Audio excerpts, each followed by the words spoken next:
Now student, we are going to discuss this question number 7.9, and in this question it is given to you a series LCR circuit with R equal to 20 ohm and L equal to 1.5 Henry and C equal to 35 microfarad is connected to a variable frequency 200 volt AC supply. Clear? So now you can see, let's suppose here we are having this is inductor, let's suppose here we are having capacitor, and let's suppose this is resistance. Clear? And it is connected with an AC source. This is AC source.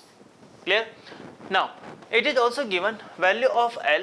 This value of L we have 1.5 Henry. Clear? If I am talking about capacitance, capacitance is given by 35 microfarad. Clear? And what about resistance? Resistance is given to you, this is 20 ohm. Clear? And we are supplying here 200 volt. Clear?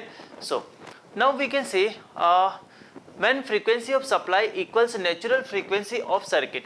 So when frequency of supply, it means let's suppose you are saying 200 volt 50 hertz. So when frequency of supply that is equal to frequency of this circuit, at that time we can say we will always find resonance condition. Clear? And in resonance condition, you know very well, XL is equal to XC. Clear? XL is equal to XC. So from there we can see total impedance of the circuit, that is equal to R only. Clear? Total impedance of the circuit is equal to R. From where we are getting, actually we know value of Z, that is given by R square plus XL minus XC whole square. Clear? In resonance condition, XL and XC is same, so I can say Z equal to R. Clear? What is my objective? My objective here is to calculate average power transferred in a circuit. So how can I write average power? So first, can I calculate here IRMS? Yes or no? IRMS we can write like this. This is equal to VRMS and divide by Z. Clear?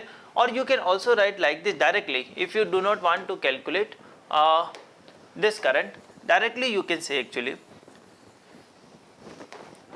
yes, we can say average power. This average power, this is given by VRMS square divided by, I can say, Z. Clear? So we can also write like this VRMS. VRMS we have, this is 200. So 200 multiply 200 divided by, I can say, Z. Clear? So Z is given to you, this is R.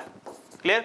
Now value of R, this is given 20 ohm. Clear? So from here we can say this is 200 into 200 and divided by value of R, this is 20. Clear? So I can say this one and this one cancelled out, I can say that is 10. So from where we are getting, this is 2000 watt. Clear? Or I can say this is equal to 2 kilowatt. Clear? So this is all about this question.